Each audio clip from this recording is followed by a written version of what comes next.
Okay.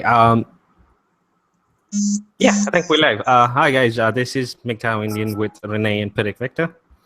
The topic we have today, as it says in the title, is gynocentrism. We're going to look at probably how it came in. Looking at the behavioral biological side, and how the current culture treats our boys. So, okay, Victor. What's up, buddy? What's up, man? What's happening with you? Just doing the damn thing. What exactly is the damn thing? Man, I started a business endeavor, so we're kind of, I'm getting that set up, and that's really what's been occupying most of my time. So. Yeah. But anyway, when you messaged me the other day about this topic, I was pretty intrigued, right? Because I had never considered. So basically, I think the human brain is a fantastic modeling tool. That's basically how I look at the human brain. The human brain takes in all the resources and information that we get from our senses, from our touch, our nerves, our central nervous system, eyes, and everything, and sound, and it creates this model inside the mind, and that is what we do. So, in my opinion, the brain. One way that I look at the brain, anyway, or I model the brain, is as a model-making machine. So a lot of times what we do is we take other models, whether they be models for economic policy or for political policy or whatever have you, and we use these models to try and understand the world around us. Or even like something real simple and like weather models. It's the brain makes models, and then we try to use that model to understand the world. And that's really, in my opinion, what the theory of gynocentrism is. It's a model that we use to try and make sense of the information that we're receiving from the outside world. So we receive information from the outside world, like the court system is really fucked and biased against men, particularly the family court system. And we look at all of these other data points, including but not limited to, the suffering of boys and how suffering of men in general is completely ignored. We look at factors. We get all the data points. I'm not actually going to rehash them here because this is I don't want to say basic MGTOW red pill stuff, but and so but I'd never actually considered trying to model gynocentrism as a function of behavioral biology, and we talk about a lot in the sphere about evolutionary psychology, which is a part of it, but we never actually cover the behavioral biology part of it. So I thought it was a really interesting topic. It's very interesting as a topic and something that I hadn't really considered. So I gave a brief amount of time to this, not enough to really dig into it or have a working model. Let's put it that way. I don't have the best working model, but I have a couple points. So I was hoping that I could shoot some of these at you, and maybe you could fire back some ideas that you have, or criticisms or critiques of my ideas. That was what I was going for as well, because even I don't have an exact working model as of of what's going on. Like you said, we cut and cut, copy and paste a few things together, try to join the puzzle and finish it, and then understand what's going on. So that's just how I'm looking at it. I just want to look at it from a point of view which I haven't looked at it yet. Even I have no idea if it works out or not. But I want to give it a shot and then see if we can talk about it. This is the advantage of models, and essentially trying to be as model agnostic as possible, is that if a model works, that's fantastic. You use it, we can expand on it, we can build on it. And if the model doesn't work, then, well, we discard it. We have no personal attachment to it. It's simply something that we're trying to use to understand the world around us, not necessarily saying this is the world around us, just this is a model that makes it, that seems to make it work. So one of the things that I'd considered, and I think I had mentioned this to you the other day, was game theory. Was game theory, right? So in behavioral biology, something that has been observed is that there are certain animals which seem to work together in groups, and they seem to work together and live communally and live happily ever after. Except if one parent is, it's also been observed that if one parent is then shown to, or seems to, not be cooperating with the other parents in this communal family setting, that the other parents will not look after the children of the Yeah, parent who, like how we see in vampire bats. Basically, the mother exactly, actually gets the blood, and if one of the females don't feed one of the babies or kids, what's going to happen is that the rest of the mothers are not going to feed that mom's kid when they go out and get food. right. And if I recall that experiment correctly, what the group of scientists did who were observing and studying this group of vampire bats was so the vampire bats have pockets where they store blood in their cheeks. Yeah. So they'll go and they'll store blood in their cheeks, and then they'll come back to the nest. And so a scientist puffed up these cheeks that normally hold blood with oxygen. So they were just kind of sitting there, and they looked to the other vampire bats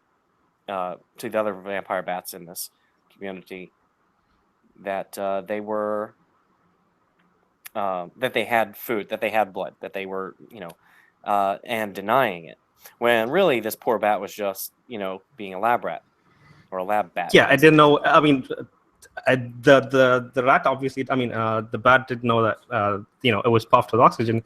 It thinks it has nothing, so it doesn't feed the babies. But the others think that it has the blood in its mouth, but and it's being selfish and it's not feeding the other babies. Right.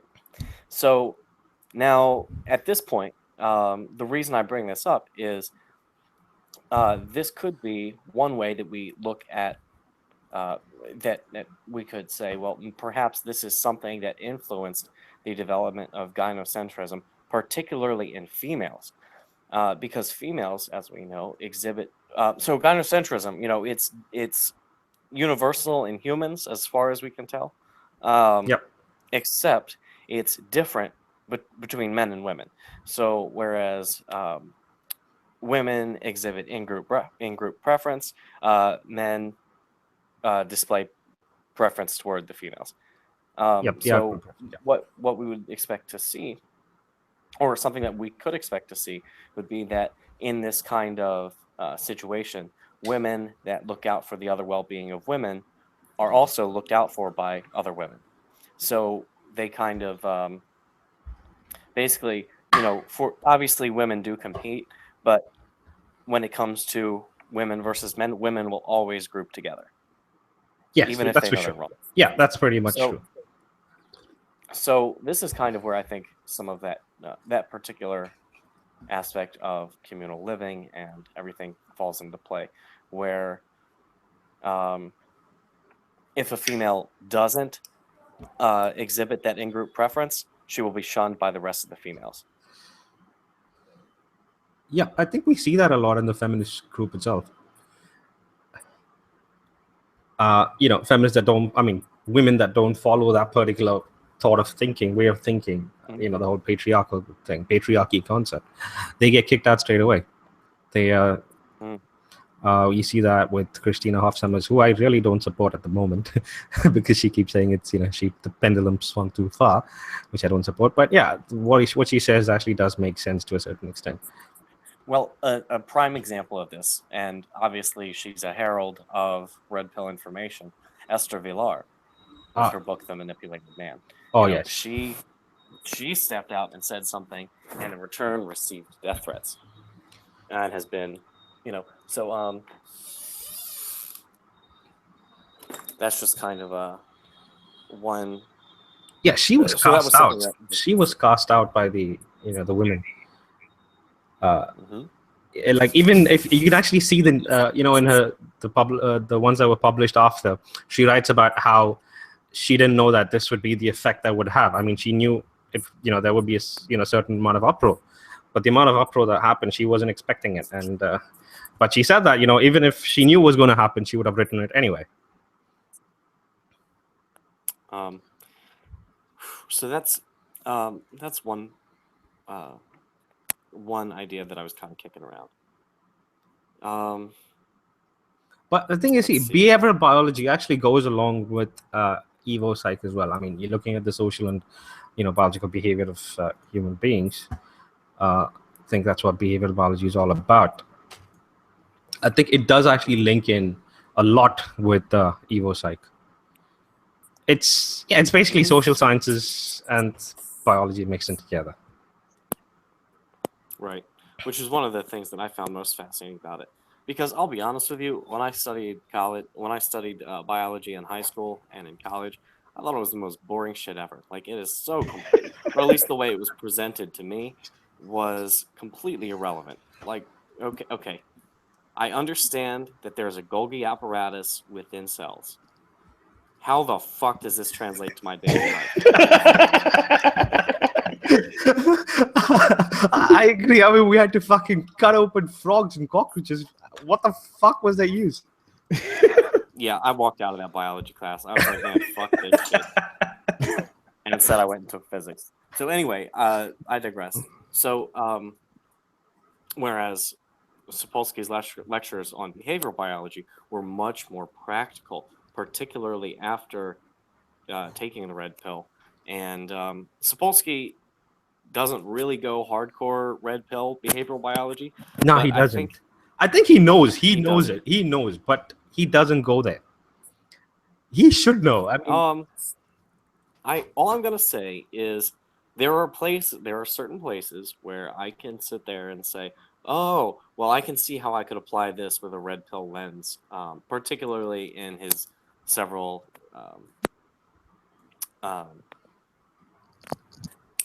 lectures on sexual strategy and aggression. Oh yeah, the three lectures, sexual something. I forgot what the fuck the name of the lecture was. The three of them, and then the aggression 1, 2, 3. Yeah, they aggression had 4 of them. Yeah, they were really insightful. I remember listening to them. It's been a long time. I think I need to actually listen to it again. But yeah, I think he actually mentions one particular thing about how you can actually differentiate between males and females. And I've always thought, like, how we've actually gone from, okay, this has nothing to do with Sapolsky, but how we've actually gone from the tournament species to the pair bonding species. Yes. Most of the change has been actually from the male side, because in the tournament species, males, what they do was that they fight for the alpha position, and then in order to get access to reproduction. But when we transferred to this pair bonding species, what happened was that the males had to change because the women started rewarding the beta behavior or the pair bonding behavior. Now, I'm trying to figure out... Or we could say at least the more provisioning aspect. Yeah, the provisioning aspect, yes. Yeah, protection, yes, they still couldn't do it much at that point of time until we actually got into a tribe and such. But I was thinking, how much would women have changed during that transition? Because men had to make a big leap to change the way they do it because of their access, because they had to gain access to reproduction. Now, since women were the gatekeepers of reproduction, did they actually change? Was the behavior of the tournament species females different from what we have in the pair bonding species? And to that, I would argue probably not that much. Yeah, that's what I was actually going for. Right, because what we have here is essentially where, due to outside selective reproductive pressures, i.e., religion and or the state, even if the state is only small, like the tribe or what have you, actively rewarding and selecting men who exhibit, I don't want to necessarily say beta male behavior, but definitely the more rewarding monogamy, not polygamy, and being the provider, rewarding mainly being right. And so typically when we think of it, we think the standard moniker alpha fucks, beta bucks. So the beta is providing the resources. Alpha's just spreading the seed everywhere. Kind of, Yeah. Like a whole... except again, like I said, we've got both the religion, 1,000 years for sure, but also, I mean, there were other religions that strongly encouraged and heavily discouraged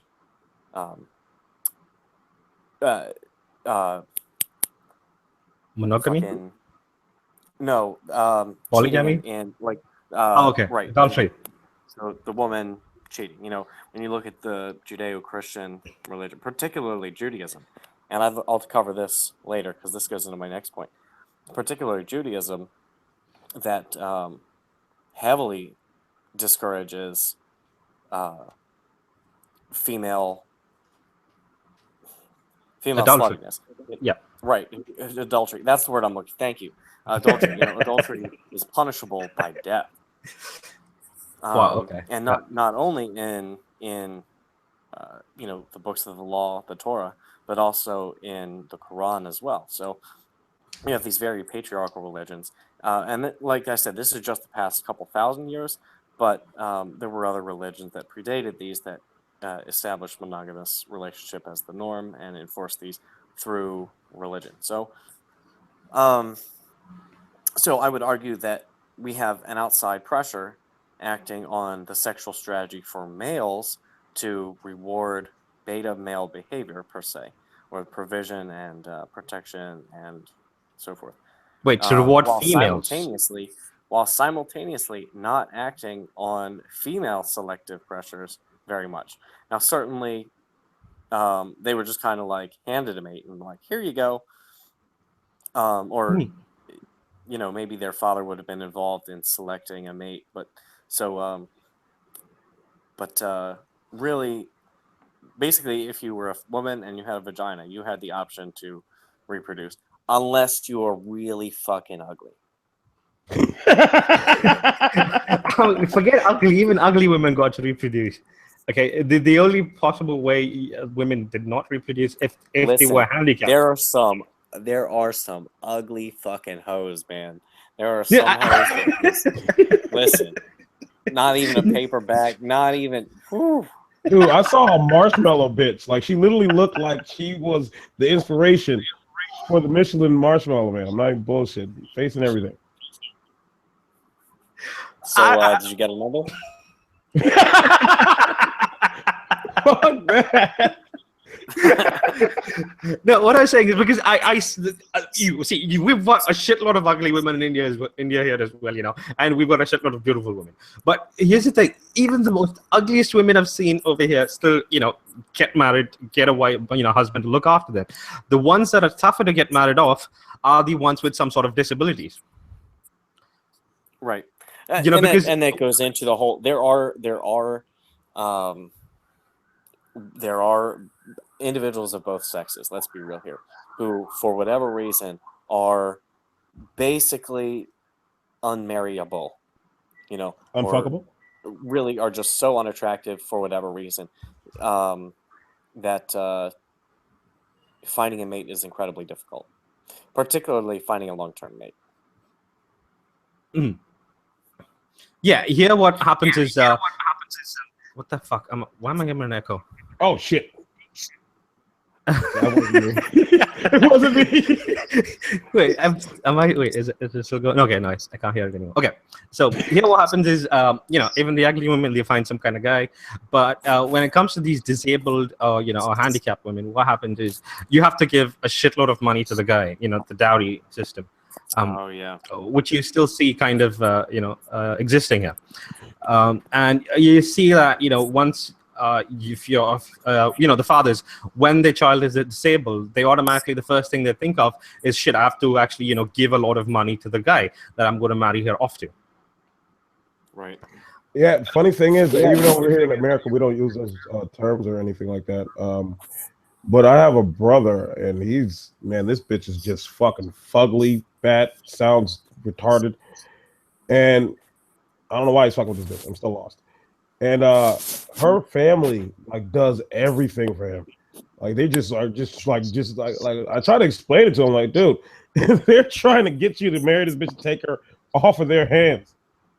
Like they're doing everything. Full stops. And he just doesn't see it. He's just like he's so filled up with like anger and all this other bullshit that he just doesn't see it. Like I remember one day, him and one of his little friends came over. And I was sitting there talking to him, and he got like, I was really just like real shit. I was cutting into him, like, fuck that. I'm tired of this shit. You need to see it for what it really is. And he almost got into a stance like he wanted to get up and fight. And I'm just sitting there like, really, motherfucker? I stood up, told him, like, if you want to do that, let's do it right now. Because you know everything I'm telling you is fucking true. So I can break this down, the psychology of this down, because that's what I do, which is to say that for his psychology, you were attacking his worldview. I mean, that's basically what that was his perception. You were attacking his worldview, and his worldview is, standard, blue pill mindset here, right? Yep. So, and the human brain hasn't really evolved to differentiate a physical attack and an attack against the worldview. So if someone feels threatened by something that's being said or whatever, people will perceive it as a physical threat, and they will react in such a way as if there was a physical threat. So that's what was going on, which just means that he's not ready to be unplugged yet. And oh yeah, I know that. I know all that. Yeah, I mean, going at him in one shot is not something that's going to work. Oh no. It has to be done in stages. What I wanted to do was I really wanted to see, that's the reason why his other friend was there too, which his other friend, I went into him a little bit, but actually his friend was the one who pointed out a lot of this shit to me. And there's a reason why I did it in such a fashion I did. And it was more of a sense to give him a better understanding, like because he's also got this little weird thought about life that because he hasn't went through any of that shit like that. I mean, a lot of my life family's been spread out a little bit, whatever. I'm not getting into all that. And so he's one of those motherfuckers who sits there and goes on this people are civil, blah blah blah, all this other stupid shit. And I'm like, well, dude, that's not the actual world. What the fuck kind of bubble are you living in? And really, when you sit there and you show somebody like, all right, so you're saying all this shit, you're like, you don't need to work on your body, none of that, just work on your mind. Well, let me give you an example of the real world, where in a sense where it's you're in this one place, and somebody's saying shit to you, and you don't like it. What are you gonna do? Well, if you saw by his response, he felt like he needed to physically stop that. But wait a minute, you're not physically capable of it. You're not on par to do that. So, Mr. Egghead, because he is a fucking egghead, I'm like, so what did you just learn from this? Huh? I don't even have to say it because you already know what I'm implying. So, all right. So I'm gonna bring this back around here. Yeah, I was just gonna say, SFM, you're actually gonna be the fucking Jordan of disgust. Oh shit! I'm out of my league. Derailed. Wait, I don't understand. Why? Why is this such a... I don't understand. Wait. All right. No. I that was me imitating Jordan. Okay. Wait, I don't understand. Why is that okay? I don't understand. Food. Who gives a fuck about food? Wait, why can't I have sex with 9-year-old girls? What? Why is that wrong? Oh my! I don't understand, guys. I don't know what the fuck to do with him there. Poor guy. Anyway, moving along. He's still bad too. Something else that I was considering in regards to behavioral biology and its possible development in humans, and its possible effect in humans, specifically regarding gynocentrism, was something akin to, I don't know if you guys have ever heard of this, but the Jewish group evolutionary strategy. No. Which, what is that? Okay, so it was a theory put forth by some guy named Kevin MacDonald, and he argued that there were evolutionary explanations, several characteristics of the Jewish people, but particularly his premise is based around the concept where society, Jews will group together pretty much in a small confined area, and they will give each other perks. So, for instance, if someone wants to start a new business and they need startup capital, they'll go to someone who has money. They'll fundraise, whatever. They'll go seek out investors, and they will get a very low interest rate, and then which allows them to start the business and pay back their debt and be much more successful, as opposed to if someone else were to go to these same people and seek a business loan and seek an investment loan. Wasn't this the example of wasn't this higher? Wait, wasn't this the example that Robert Sapolsky spoke about when he was speaking about reciprocal altruism? Yes, I believe so. Yeah. Okay. Yeah. Or okay. something like that. So this is where that was where I was first introduced to this concept, but I thought it was quite fascinating and ended up reading up on it a little thereafter. But essentially, it's that people like people who are similar to them, people like and are more comfortable around ethnocentrism and so forth and so on. But my point here is not to go on like a ethnocentric rant, but to say that it's very possible that in a larger society, a smaller group of people that practiced a more monogamy, gynocentric model, right? Or even in a system, and we can even take this out. It doesn't necessarily have to be monogamy. A group of people that practiced gynocentrism, or a group of animals even that practice a more female-centric method of living, will do much better in the long run than a group that does not preference the female. Yeah, this is, and I think this should be self-explanatory. So basically, as long as you have some that are practicing more gynocentrism in a larger non-gynocentric society, those that are gynocentric will eventually outcompete those that are not. Yeah.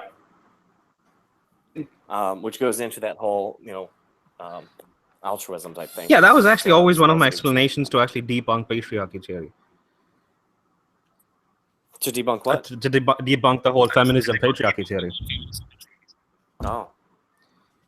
Yeah, because the ones that would have actually won in the mating game would have been the ones who protected their women, protected their children, and provided for them. Yeah. So those tribes would obviously succeed over the neighboring tribes who probably practice a more egalitarian model. Right. And then certainly the patriarchal thing. There's the whole thing, conquering another tribe, that kind of it. But even that. So again, we can look at, and man, I really just don't want to bring up Jews, but they're just so damn convenient as a historical source here, right? Okay. So particularly, so many examples. I can't help particularly in the for example, listen, in the Bible, all right? So when in the Bible, when God tells the Israelites, hey, go into the land that I promised you, go into the land of Canaan, and he's like, all right, go in and kill all the fucking men. And matter of fact, kill all the boys, just kill them all. But you can keep the women. Well, because it makes sense. Because it makes sense from a reproductive standpoint. Now, there were certain tribes that God was like, no, just kill them all. And the men were actually like, those bitches are hot. And so they kept some of the women as slaves or concubines or wives, what have you. Basically, another prime example of gynocentrism. Actually, you know what? Now that I think about it, even it's not rocket science. Think about the standard male mindset, all right? If you are a conquering male and you go and you conquer some other tribe or even monkeys, and you're just go and beat up another clan of monkeys. If there's a female who's attractive, she is basically free game. You're not going to kill her, but you will kill the other men. Yeah, see, it's extremely actually easy to understand. I mean, that was the whole idea of war brides. Oh yeah, yeah. You delete. I mean, you extinguish the men. You completely eradicate the men there, male genocide. And what you've got is you can actually take the women left in that tribe as, as your mates, and the women don't want to die, so they'd actually go along with it. Well, yeah, Yep. of course. And then you get to make more people with all those bitches you got, those nice baby factories. And so, your Right. tribe grows So- and your influence does too. So you can do it again all over again. Women that did not submit to that and would not submit to being a war bride, to use the terminology. I mean, what good are they? I mean, you can, man. My thing is, but I mean, you could rape them, or you could just kill them.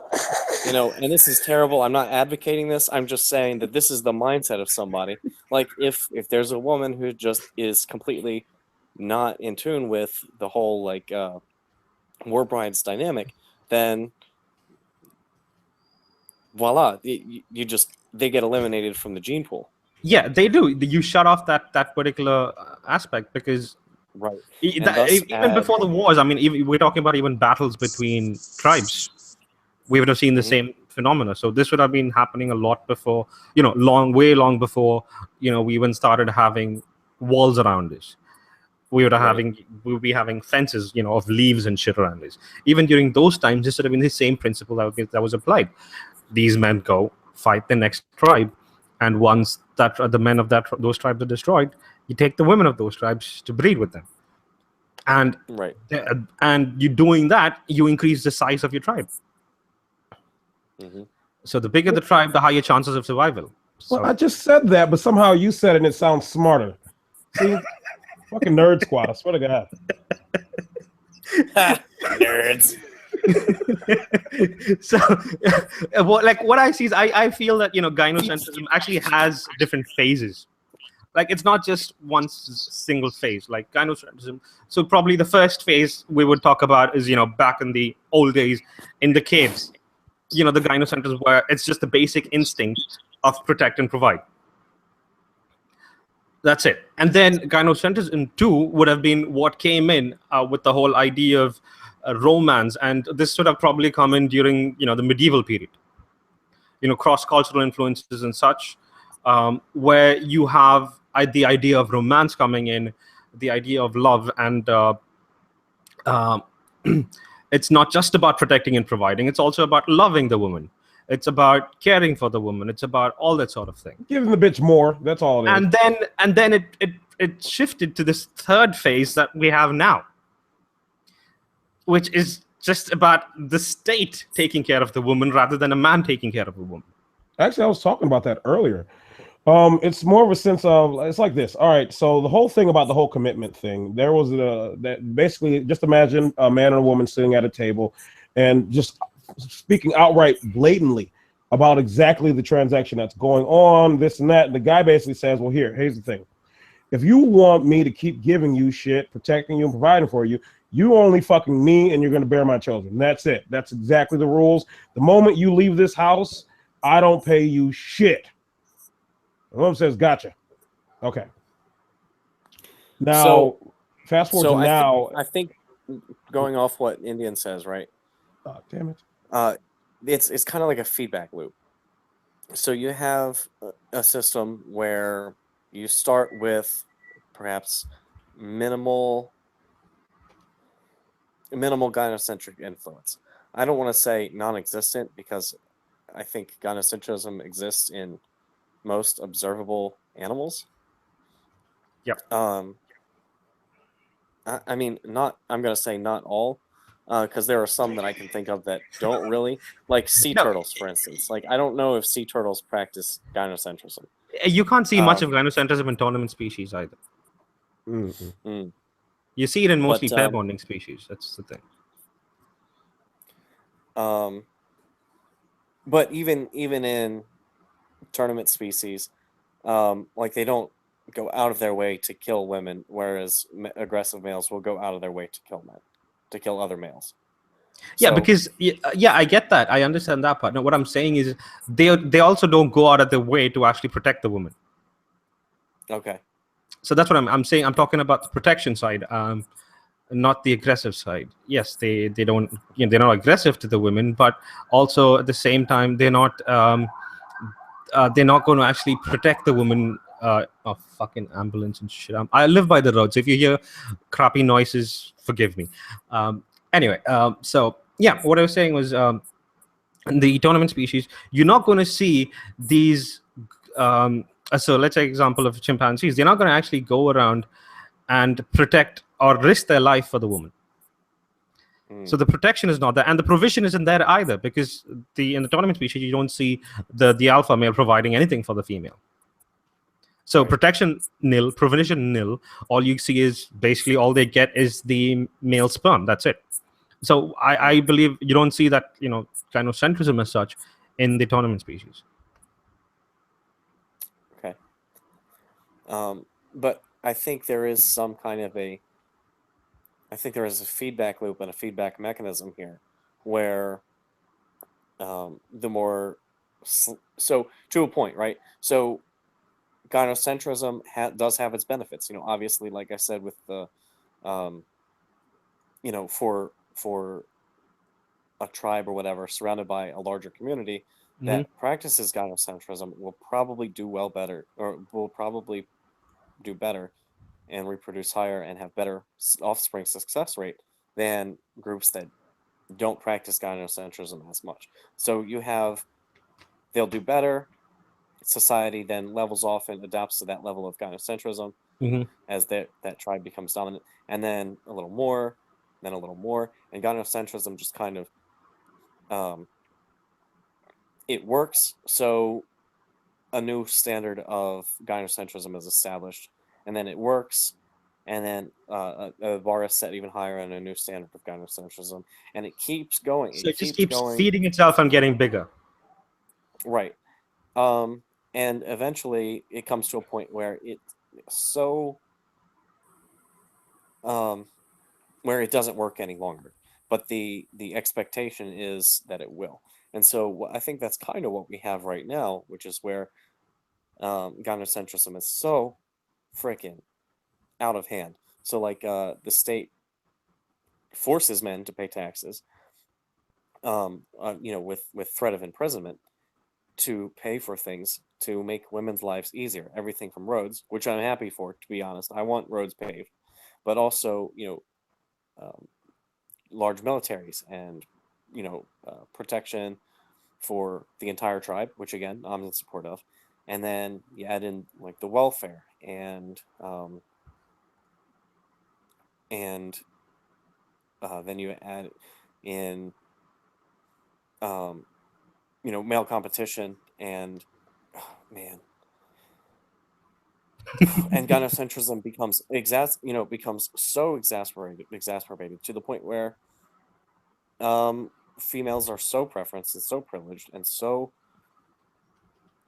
able to demand a high price, essentially, that men simply cannot.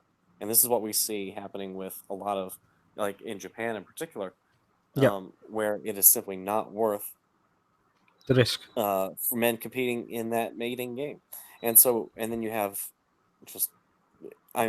poor Japan is an impending fucking social disaster, right?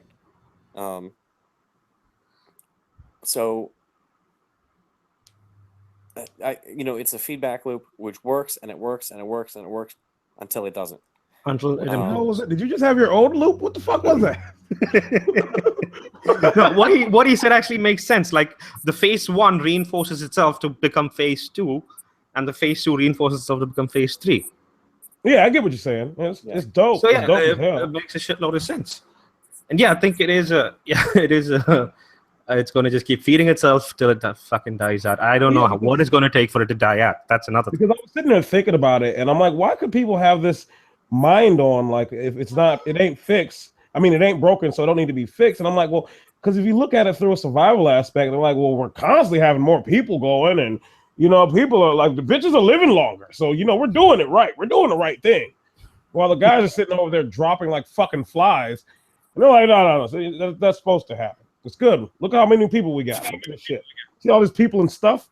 We're good to go. If somebody wants a war with this shit? Oh, yeah, we got it. So, yeah, and I had a question. Okay, I had two questions from the chat. One was he's asking about, I think so we've got something called this Romeo Squad in a state in India. Now the Romeo Squad, what it does is it goes around.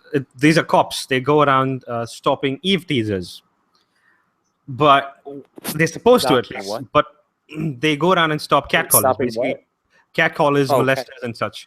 So here we call it Eve teasing. Anyway, so when that happens, these cops actually they go out. They're supposed to be stopping Eve teasers, but what happens in the end is that they stop every single man that's walking around and asking what the fuck is he doing here, asking for his ID without any sort of probable cause. They've harassed couples. They've harassed just random men standing around doing their own shit. And they've even beaten people up just for standing around. Damn. And it's called the Anti-Romeo Squad. So apparently Romeo is going Whoa. So holy shit, that's a real fucking thing? Yeah, that's a real thing. It's in one of the states, and I think it's going to expand to the other states as well, by the looks of it. Damn it. Dude, I honestly, I would suggest, and I don't care, whatever, you can have whatever reason to say that I'm bullshit, but just everyone run. Just get the fuck out of there. If you're a male, grab your son and go. Get the fuck on. Go. Run like hell. It's getting bad. It's getting real bad. The shit is gonna hit the fucking fan. There are gonna be bitches walking around with male slaves. That is gonna be a real fucking thing coming. Run. Save yourself. God damn it. Yeah, a lot of us don't have the choice. It's not easy actually migrating out other countries. It's fucking impossible to the US, to be honest. Yeah, I know we vet pretty hard over here. Canada's a little easier. I'm not gonna lie. That's probably one of the biggest. Well, there are lots of advantages to being an American, right? But the ability to emigrate or to travel to just about anywhere is fantastic. Yeah, you guys got fucking lucky then, because our passport is useless. We have to it'll take us so I think for US it takes us like 2 months to get a visitor visa, sometimes a month. For UK it takes us 3 weeks. For Australia it takes us 2 weeks. And you have to show all sorts of funds. So you have to show that, okay, I have this much money in my account. And when you're going for the interview for the US visa, you actually have to show your property, that what you have in India to come back to. Otherwise, they won't give you a fucking visa. God damn. At this point, I'm like, dude, y'all might want to take a point from the bitches playbook and just start meeting American bitches online. It doesn't matter what they look like. Just like, fuck it. Just go over there, marry the bitch. Hopefully the alimony won't be that bad. Yeah, fucking right. and then pay her entire fucking life. Are you kidding me? I love the solution though. I love the solution. Go MGTOW and get married. I know, right? just divorce the people when you get here. Just suck it up and take the alimony on the chin. Just take it. Wow. Don't worry, it'll be all right. Okay. I don't know how to recover from that. I have no clue. That was the slowest escape in the world. It's like, dude, I got to get the fuck out of here. Shit's going to hell in India. And it's like fucking 10 years later, you finally get to America. It's like, what the fuck? All the bad shit's done now. There's no point. I don't know. Nobody sees my point. I don't care. Let's move on. It was a stupid point, SFM. I'm just saying, like, no, that's fucked up. I didn't know it took that long. Like, god damn. Yeah. And for citizenship, it takes up to, I think, 8 years or something. If we want to get. Yeah. I was almost right. I said 10 years. Yeah. 8 years is the fastest. Average is 10. 8 years is the fastest. Dude, somebody's feeding shit into my brain from somewhere. I know they are. It's happening. Like when I sleep, they probably just sneak into my place and they're just over me, just reading shit and saying stuff. That's how this happens. Fucking magic, bro. All right, so back to India and that type of shit, because no, I'm not letting that go. So basically, if you're a guy just standing around, Like as soon as they see you, like it's just on and popping. Yeah, I mean, basically, you yeah. can't be What were just- those questions from chat? What? What were you said there were 2 questions from the chat. Yeah, First one was that, anti-Romeo. and the other one was, can you talk about how young boys, 14 to 17 years old, should be prepared to deal with this world? Depends what country you're in, apparently. I'm guessing he's talking about India. Oh shit. I honestly don't know what to fucking say, because nothing's going to prepare you for this. I mean, the only thing, be aware of what's happening around you. Be aware of what you can do, what you can't do, and try not getting into a bitch's face, because you're just going to get abused. And then, easily, she can easily fucking file a case against you. Yeah. Here's my. All right. Now this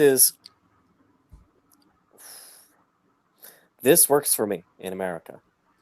I don't know how well it will translate elsewhere, but this is my personal experience. Take it or leave it. Yep. I am very attractive. I am fit. I'm athletic. I work out, and I play game. That is, I understand women's psychology. I understand their mindset, and I use PUA tactics to make them feel a certain type of way. And I have repeatedly advocated this on the MGTOW forums. I believe every young man should learn game, learn how to practice it, learn how to manipulate not only female psychology, primarily female psychology, but other human psychology in general.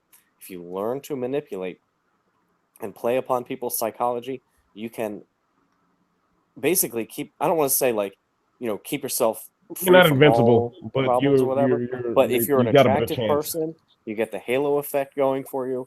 You get how to behave and act in such a way that women are attracted to you. I mean, they're not gonna if a woman's attracted to you and she wants you or wants your attention, then you don't really have to worry about or at least for me particularly, I don't have to worry about getting a false rape accusation because girls A like me and B I just don't sleep with them. So it's it's like the best of both worlds there. Does that make any sense? It makes still sense, off a little bit, but I don't think it's applicable in India, to be honest. It's not applicable in India. Remember the one story that we keep talking about? I don't know why I keep bringing it up, where the bitch hopped the fence and then stripped all the clothes off and accused all the fucking whole family of rape. Oh yeah. Yeah, you're like, all right, look at that versus U.S. and you're like, all right, dude, that will not help any of them there. Well, what ended up happening with that story? Okay, so what happened was this woman, she, I think she was they think she was a thief. So what she did was she jumped onto their compound, and the guy in the house, there's one guy and I think 4 females. He went outside to see what was happening, and he caught her red-handed. And what she did was she just stripped naked, and she said that I'll call the cops and tell them that you guys were trying to rape me when they come in. And if that has me, the family would have been in jail, not the woman. Yep. Even the other women. Oh yeah, gang rape. Yeah, that's under gang rape, women can be actually held responsible for raping a woman. Okay, new strategy. Okay, new strategy. Buddhist monk. Just go to a fucking temple, something. Get the fuck out of Dodge. I keep getting updates from these articles of these websites and these Indian articles and shit. I need to read some of them, but sometimes I just look at the titles and I'm like, oh, what the fuck? Jesus Christ! No way in fucking hell. So, I mean, there's so many people in India, though. I can imagine there are stories, and nightmare type stories coming out of India left and right. Because there's over 1 billion people in the country. Yeah, you hear a shitload of stories, but the thing is, when you hear it, when the Western world hears the stories, you'll only hear the stories about women being victimized. You'll never hear the stories of any man being victimized or a kid being victimized, or any such thing. So if you actually look at it, there were 2 cases where a 2-month-old baby was actually the kid was actually just 2 months old. She was in the complaint that the wife gave against the husband for domestic violence. So she was claiming that the 2-month-old baby domestically abused her. Another one was an 8-month-old baby, and today, I read in news about a 2-year-old boy child. There's a complaint filed against him for molesting a woman, a 2-year-old boy, 2-year-old. That's it. Oh wow. Sorry, Rick, you're echoing. What the fuck? Echo again. Where the fuck is the echo coming from? Vic. Was it me?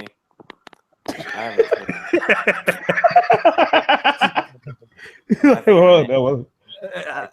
whenever somebody says "wasn't me," I automatically go to the Shaggy song. Wasn't me. Wasn't me. You know it was that motherfucker. No, it's dude, like Jesus Christ. So do you think the gynocentrism, the advanced state it is over there, you think it have something to do with the mass population? With the large amount? I think it has actually a lot to do with our culture. It has a lot to do with our history, how the culture, how gynocentrism actually presents itself in India is something a little different from what you see in a lot of the other countries. So here, it's purely about female protection. And I think, if you look at it, the most gynocentric countries would have the highest population because that'll be the highest tribe, right? The biggest tribe. So, yeah. I'm saying, the higher the gynocentrism, the more probably the population. That's what I was saying. Like, the motherfuckers looking around, they're like, well, obviously, the women are living longer. It's working. Like, it's working. We need to keep doing this.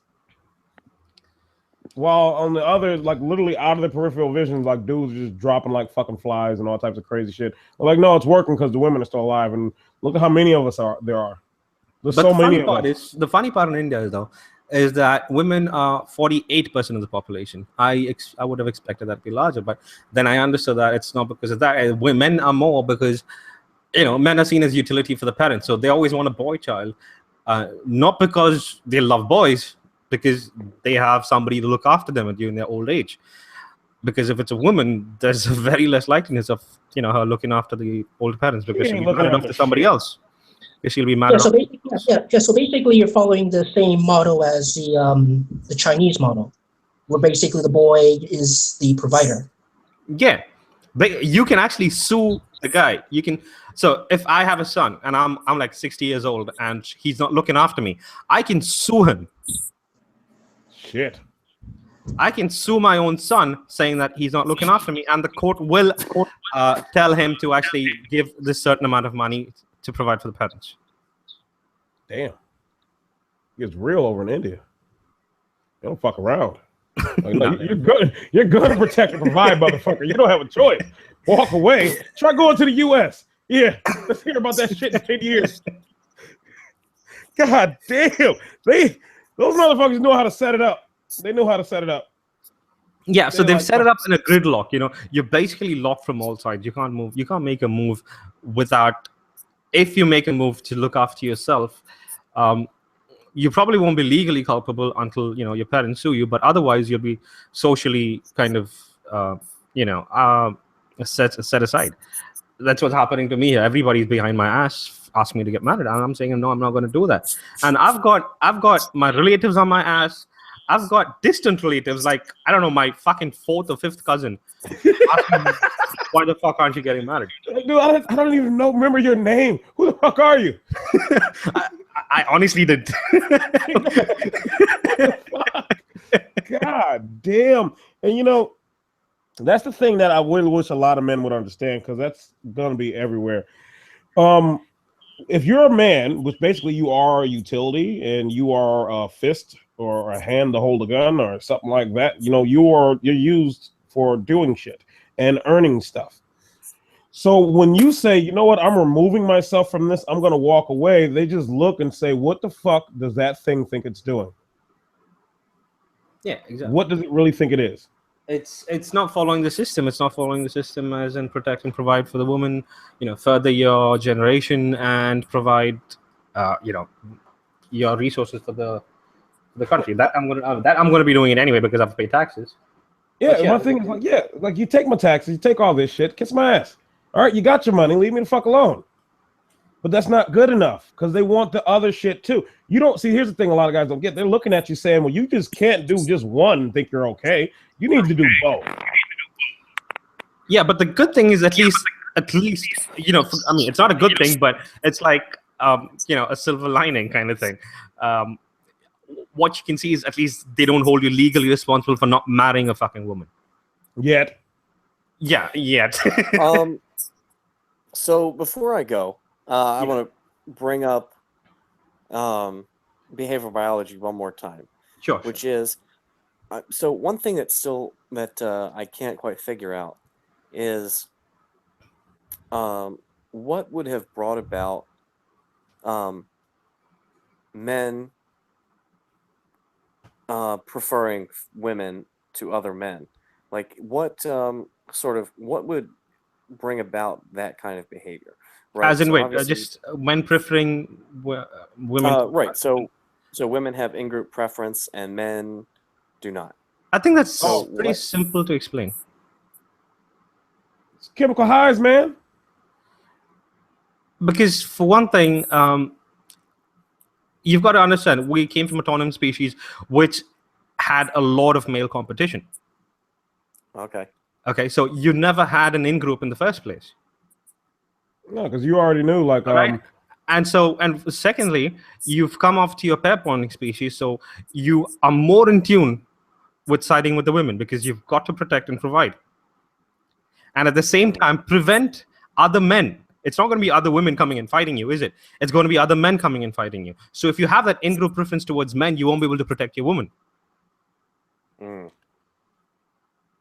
So they had to actually evolve to have that in-group preference that preference towards protecting the woman rather than an in-group preference towards men, because male competition was the highest when we were tournament species and we transferred from there to pair bonding species, and we've still not completely become a pair bonding species. We're somewhere between the tournament pair bonding species. Right. And I think, as we talked about, the reasons for that is there's probably several factors.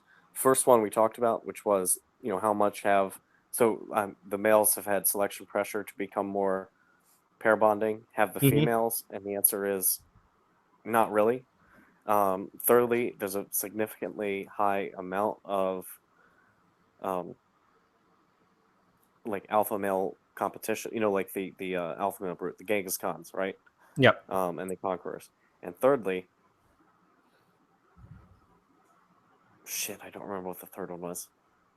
I had another point too, but there were, there are reasons which.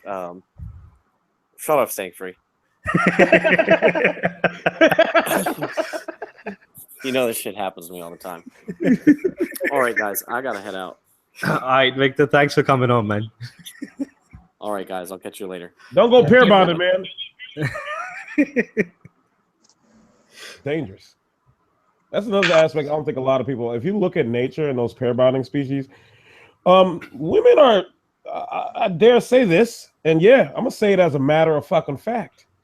Women are vicious as shit. They are some cruel motherfuckers. And the whole pair bonding thing, you have to realize what goes about the male in that situation.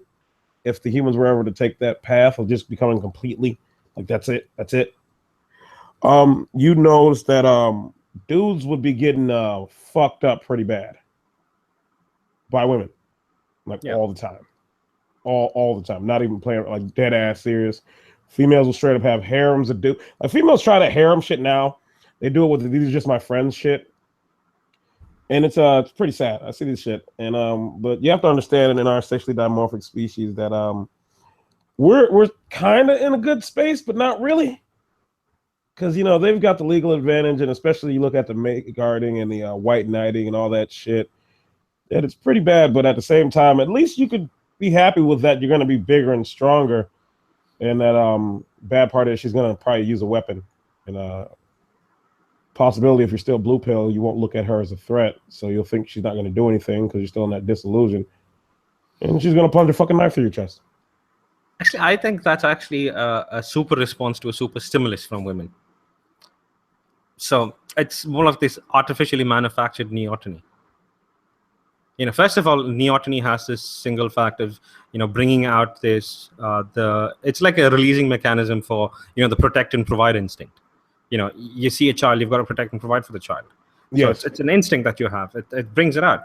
And what women do is they have a lot of neotenous features, and they've got it artificially manufactured as well with makeup.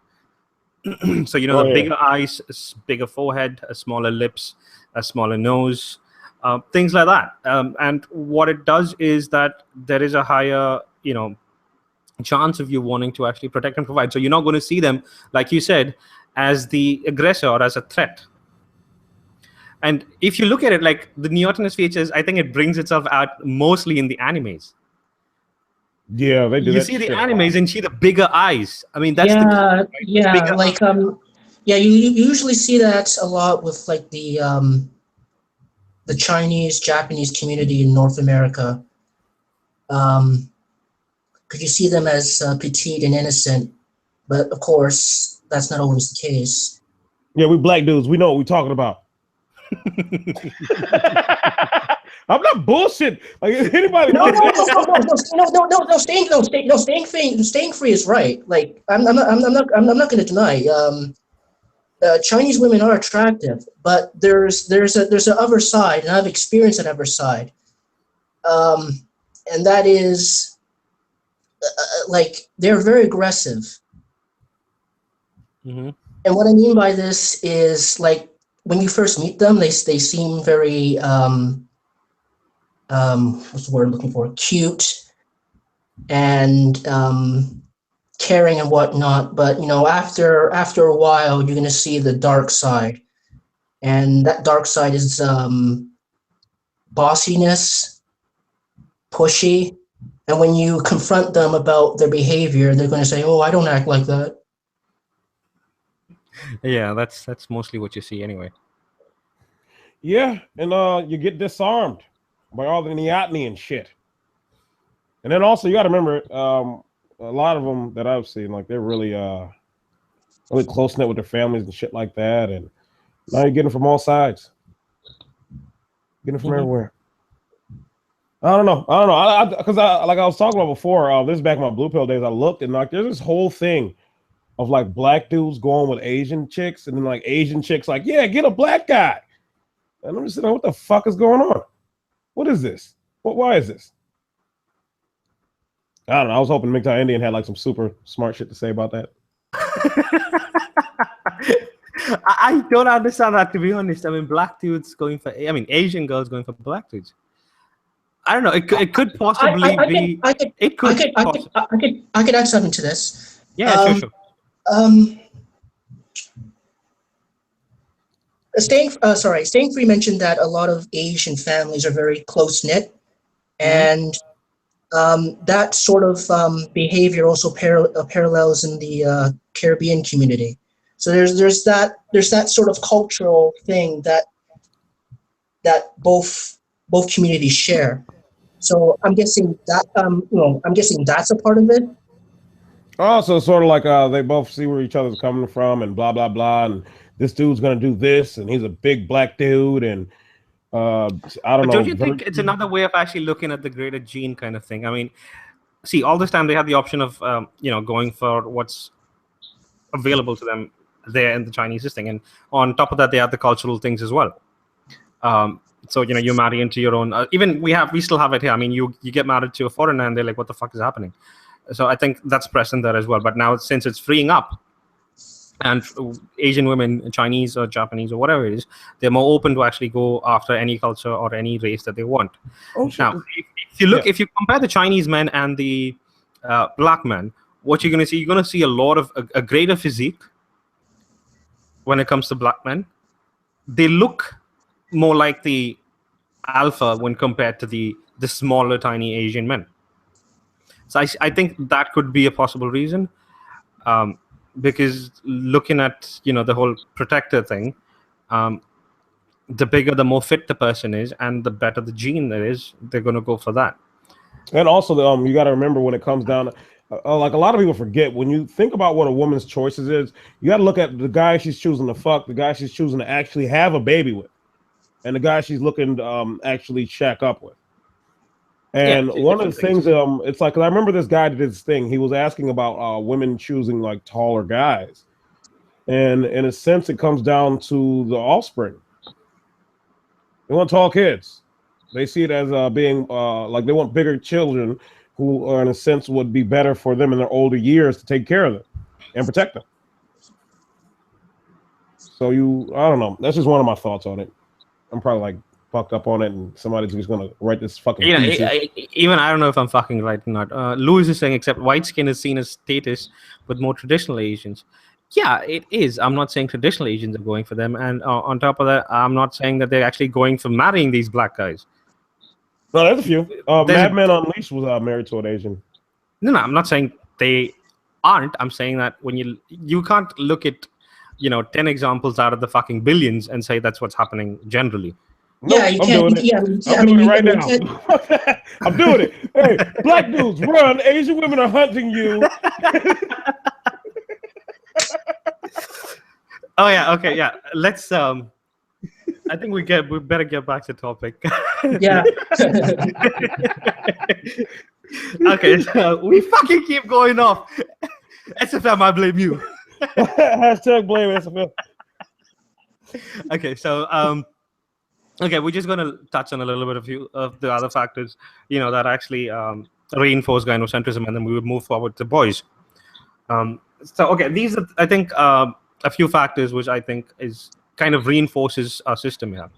So one is obviously, like I mentioned before, neoteny and the artificial side of it. I think sexual is second is the sexual side, the sexual qualities.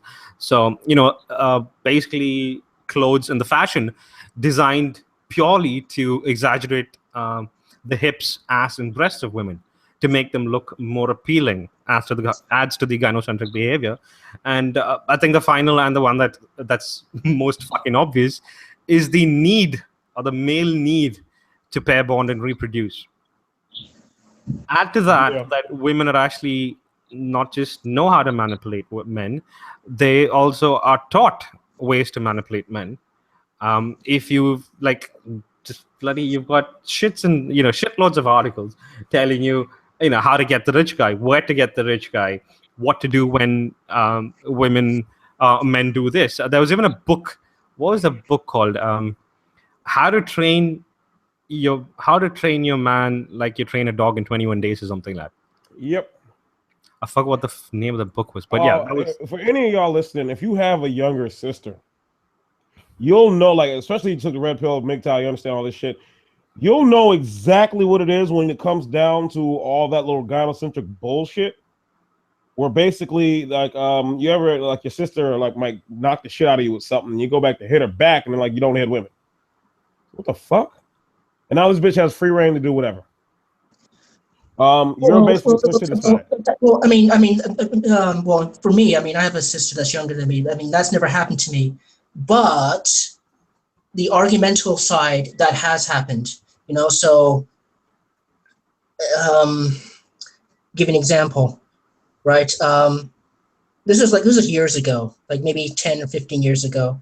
We were in an argument, and my sister told me to go fuck myself. Now, at the time, I didn't say anything because I knew that, if I, mouthed off, I would get in shit. Mm-hmm. Yep. So, yeah. It's one of those real aspects of it. You have to understand. A lot of guys really don't get it. They I always hear, women are so dumb, they don't know shit. And I'm like, well, they know what they can get done to you. We get from you. We really don't give them that much credit. But the problem is that it's we who reinforce it. Yep. It's men who reinforce it. Oh yeah. Like I said before, I've been in situations like, if you've ever been sitting in a room with a woman and you're talking and it's just you and her, that's it. That's the only motherfuckers there. And then she gets mad or some shit, tries to bark orders at you and tell you to do this, and you just laugh at her. Look at her face. Look at her face. She doesn't know what to do now. Because there's nothing she can do. I think we're going off on a tangent again. Damn. Oh yeah. Nip it in the butt early. So basically, gynocentrism and a lot of things that reinforce. Well, you did all your points. Yeah, just like let's. All right, the Plight of boys. Now, technically we were going into that, but I skewed off to something else. Yeah, we fucking started speaking about boys, and then you. Oh, as usual, you fucking derail the fucking conversation. Oh no, the new Jordan. Shit, that damn Discord. Okay, so the situation of boys in this is not just India. This is actually pretty much every country in the world is abysmal. They are being treated like a shit all the way through. And I think you guys actually saw my video of the last video that I put on yesterday. The one they actually used the boys to say, save me from being a rapist and so on. I'm sorry. Wait, I'm sorry because I didn't get to watch it. I was doing something. But what happened? Oh, SFM, you should watch it. You're gonna break something in your house. I probably am. Yeah, I probably will. You watch it, you probably break something in your house. So it's like this. They created a video where you've got little boys, probably 7 to 12 years old, and they're saying, "Save me, save me, Dad. Save me from becoming a bad man, an indecent man." Wait, no, I actually got the. Hold on, I've actually got the. I kind of had to create subtitles for it, so I've got the transcript for that. Let me just get it. Oh yeah, okay. So it goes like this: Mama, Papa, save me, please save me from becoming a bad man, an indecent man, who commits obscene and downtrodden acts on a woman. Save me from growing up and becoming a rapist. Save me from growing up and becoming a man who tries to rape his date. This is what they're making fucking 7-year-olds and 8-year-olds talk on a fucking video. And this is supposed to be Finally Change Begins. It was by a team called Finally Change Begins, FCB. Okay. And there's a lot more that keeps going on, but they're making kids feel that if nobody saves them, they're going to end up being a rapist or a molester or a stalker. They're making kids fucking hate themselves. Exactly. That's literally what they're doing. That's why I talk about a lot of these guys. I see the younger ones. It's almost like they literally can't stand themselves. Like something's off. And it's the most disturbing shit in the world. You start seeing them with this behavior towards like, I don't want to do that because then I might end up just becoming this horrible piece of shit. And I don't want to unplease the women and blah, blah, blah. And I'm a piece of shit. And I'm just sitting there like, what the fuck are you talking about? Who filled your head with this bullshit? But here's the thing. You can't just break it away in one conversation because this has been fed in their fucking minds their whole goddamn life. They're looking at it that they're not shit. And the only way they can be shit is to sit there and do shit for a fucking bitch. That's their salvation. This shit is fucking disgusting. And they want, like, dude, honestly, like, I won't be surprised if the fucking suicide rate just starts even going higher. It's going to higher and higher. But shockingly, it reduced from the year 2014 to 2015. I'm waiting for the figures for 2016 to come out. They haven't come out yet. I'm waiting for it because I want to see what the figures are. Is it just, because over the last 10 to 15 years, the rates of men's suicide have just been going up in India. But last year, all of a sudden, it just reduced. So I don't know what happened in 2015. I don't know what happened, but there was a reduction in the numbers. I want to see if it's just a one-off. Yeah, or maybe they're skewing some shit. So I'm not really sure. I really want to see the numbers that comes out in 2015. And even the younger boys are committing suicide. It's not just the men. We've got boys, who are aged 12, 15. Yeah, like that fucking committing suicide. Like they're trained to do shit like this. I mean, they're asked to hate themselves. And in a lot of the Western countries, put in Ritalin because of being boys and being, doing the rough and tumble shit. They drug them up and then wonder why they seem like this shell of a person. Yeah. It's like, well, number one, he was perfectly normal to begin with. You're the ones who fucked him up. And then they sit there and say, well, no, it needed to be done. He was disruptive. They want they want the feminine behavior to be the default behavior of everyone. They can. That's what they want in classes. That's what they want in the schools. That's why the feminine behavior is actually treated as the default, and that's how everybody's supposed to be. So when boys get naughty, they do all this rough and tumble shit, and they shape shit like guns. What happens? They're seen as not ordinary. Yep, they're like, that kid's a problem. What's going on at home? Drug him up. And weirdly enough, a lot of guys don't get this. The mother is all for it. She's like, hell yeah. Yeah, because it fucking makes her life easier, doesn't it? Yeah. I got a sister who did that. Did it to all 3 of her sons. All 3 of them. Drugged them right the fuck up. No hesitation. Didn't even look into why they were behaving as such or any of that shit. She kicked the father from the home. She's doing the cereal box method, bringing in a fucking alpha and all that other type of shit. Just doing the fuck around completely. All I can say is I'm glad that I wasn't on Ritalin when I was growing up. Oh yeah, I'm happy as hell that I didn't get drugged up. Jesus fucking thank Christ. And luckily that hasn't actually come into the Indian school system as yet. It will. Just let a blonde white woman get over there. Yeah, it will. Because what happens in the US, it happens here. It just happens a few years later. That's the only thing. So yeah, I still want to remember that goddamn video and who made it, because they were talking about sort of the time of the different countries and the progression of like the gynocentric behavior and all that shit. And it was a really we're already more gynocentric than you though. It was the weirdest thing. Like I don't know. We're in like right now. This is a point of turmoil. Like I don't know what the fuck is going on here. Like it is like it's almost like it's a sense of a backlash while trying to reinforce. It's like this TradCon USA. Do you remember the Boko Haram incident? I don't think I do. It was the one in Nigeria. You remember the whole thing, bring back our girls? Oh yeah, I remember that. Oh, you remember that? Do you know what happened before that? My memory's kind of lost on that, unfortunately. Okay, so this whole thing came up, the whole activism and all that shit. Bring back our girls, Michelle Obama, everybody fucking joined in. There was not a single person on earth who didn't do that. But they kind of forgot to mention what happened before that. When, the schools or the hostels were attacked before that, these attackers, they purposely left the girls to live and they killed the boys in there. They first killed the boys and left the girls. They just told the girls, stop studying. They don't want them to have, an education kind of thing. They want to do the normal shit, like, have a kid, have a family sort of shit.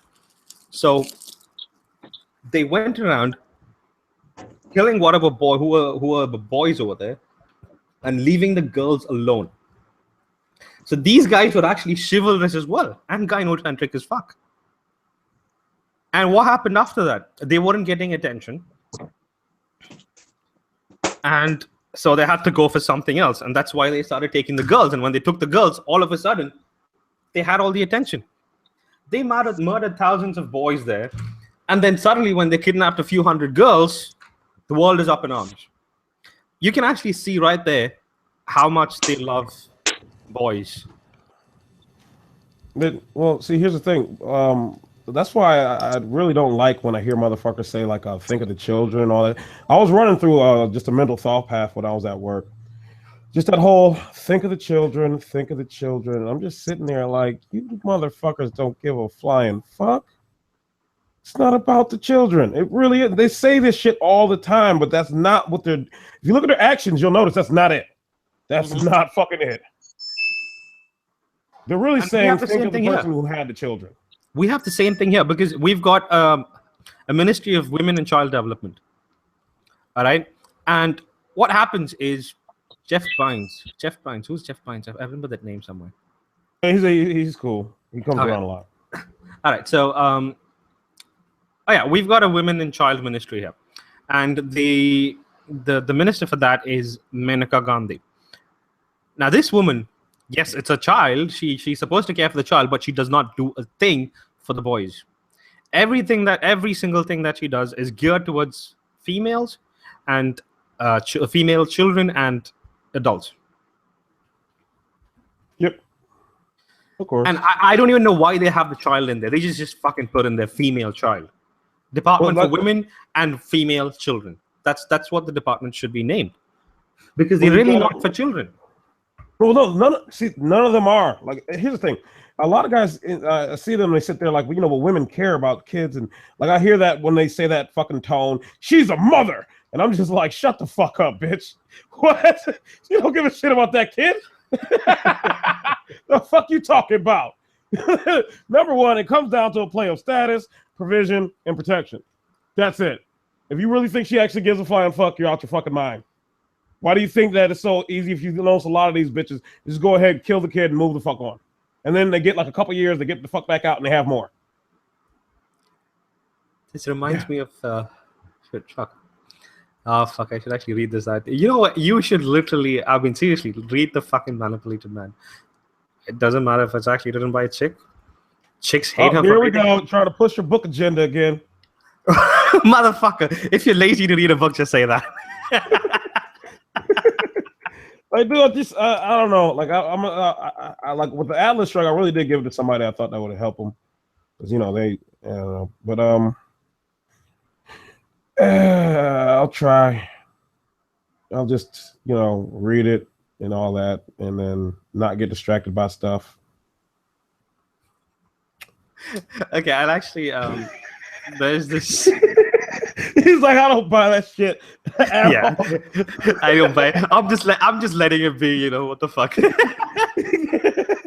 But yeah, let's hear how much bullshit he says in the next week when we ask him about it. Let me just find. Okay. You guys continue. Let me just find the article. And so when it comes to a little bit of understanding about the human race, and especially when it comes down to protecting and vision of women and advancing of the species, numbers is always a game. There'll always be a thing. See, it goes on the sense of like a sort of threat assessment, tribalism, and making sure you have the force to do it. So when it comes down to the safeguarding of women and pedestalizing them, it actually turns into like a sick, fucked up thing, because it's like, all right, we need to protect these bitches to keep having more babies. Well, the women, of course, they know what's going on. They're like, you know what? And they just basically stick a gun to their uterus and says, you're going to do what the fuck I say. You know what? I think that's stupid over there. And they're like, well, that doesn't make any sense. And they're like, what the fuck you just say, motherfucker? And they click the hammer back and they say, oh, hold up. All right. I'll pass some laws and get that shit away. It's not going to happen anymore. We got it. And it's the dumbest thing in the world. Because that's what's happening now. I've got this is what I want to read out. So this is actually from the Manipulated Man. So it says, women are not capable of unconditional love a child should have. This can easily be proven. Women only care for their own children, never for those of others. A woman will accept a child who is not her flesh and blood only when she is physically incapable of having her own. Although orphanages throughout the world are full of appealing, needy children, and although the newspapers and TV report daily on the number of children who are starving to death, a woman would rather give a stray dog or cat a home than a deserted child. And yet she pretends to love children. Of course she's gonna. Yeah, that's all she is, pretending. But I've got to see, women will love their own children, but they will not love children as such. Well, see, their own children. You got to remember, that's basically their placement for somebody's got to take care of me. Yeah. Another's child, that doesn't mean shit. Like, why the fuck is that a thing? I don't give a fuck about that. That doesn't get me shit. No, but she was actually refuting the whole, the culturally accepted, statement that women love children. She was trying to disprove that fact. Well, here's the thing. Man, this is one of those things. Like shit. The way I look at it is simple as hell. I just look at it very understandingly that, you know what? The kid is a means for protection. They're a means for this. They're a means for that. And also they're a way of getting taken care of when they're older. And so the love there isn't really conditional, because once the child stops doing what they want them to do, well, then fuck them. Yeah, then it disappears. Exactly. And that's, I've seen that in real life. So I don't know why people don't get that. Like, it's a real fucking thing. See, the whole thing about unconditional love, a lot of people throw that around a lot, and they think, and for some reason, when they hear that, they immediately tie their minds towards women. And I'm like, that's the last place you should look, because that's not a thing for them on anything. Not a single thing. Like, that's not a thing. That's not a real thing for them. They'll swear up and down, blah, blah, blah. Yes, it is. Yes, it is. No, it's not. Like right now, literally in my head, it's playing out the whole aspects of how bitches really act with that whole manipulative bullshit they do when you call them on something. And they'll just keep playing the game until they finally wear you down and got you where they want. And they do that with everybody. I'm not even lying. That's a real thing. You can actually see the whole thing played out in the video. That just watch it and trust me, you'll want to kill yourself, or kill somebody. Exactly. They just, for me, I saw them using those kids as just props to actually pass on the message. And you know what the most sickening thing was? You go check out the Facebook comments on that particular video. I'll actually put the link in my in the video. You see parents and relatives of the kids applauding the whole thing. They're like, oh, that's my sweetheart in the video and blah, blah, blah. That's my son. He looked so good. He did so well. Was passing on such a good message. I'm thinking, fucking bitches, this is child abuse. They don't care. They just see this as a prop to actually pass on. They care more about their well-being than what the children are fucking being fed. Yep. That's all it's about. They care more about the well-being of other women in the country than their own fucking children. We have to understand why that is. See, them caring about the well-being of other women is because they're not stupid. They have that whole in-group bias bullshit going. And even while they still have their female competition, it's a weird dynamic. Believe me, it really is. And so they're looking at it like this. So if this bitch is getting that, I need to go ahead and push forward to get that because I can get that too because, I'm a bitch too. And they look at when something bad happens to a bitch like, well, I don't want that happening to me, so I need to do something to make sure that I'm good. It's just basically like it's women. That's it. Like just go ahead, slap a label on it, put it in bold letters, have it like a pink background, women. And that's it. Yeah. Honestly, I feel fucking... Women are actually out only for themselves, and I hear when somebody when somebody says that, a motherfucker always comes back. Well, isn't that all human beings? I'm like, fucking actually, not really. No, because otherwise, our species wouldn't be a thing, dumbass. It's not how it works. And they're like, well, women have kids, and I'm like, well, it's a biological thing, and also that actually helps them. They really get a lot of shit for that. They get a lot of stuff, a lot of benefits, a lot of all that just for having kids. They get to go to the negotiating table. Get shit done because they need to keep making those kids. But when you look at who takes care of everybody, think about it this way: if you had to just spend 9 months of really fucked up work, but you're covered for your entire life, would you do it or no? Fucking 10-year. That's 10 years. That's simple. I mean, you have these women go through shit. Yes, the pregnancy is not exactly comfortable, so they go through a lot of fucking shit during those 9 months. But the thing is, they know that they're going to get something out of those 9 months. Yeah, the payoff. That's what they're looking for. That payoff, man. It's like a fucking robbery movie. Fucking Pregnant 11. Nobody got that joke. It was bad. I know. So yeah, that's a real thing. Like that's like once you take away the mental disconnects and the bullshit, and you start seeing what it really is, like you'll have a different outlook on a lot of things. And see, here's the thing. There's a reason like somebody show your faces, pussies. I'm like, yeah, no.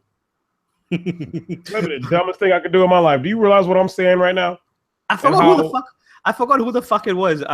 So I put the new intro in my videos, and one of the guys was like, "Yo, cool intro.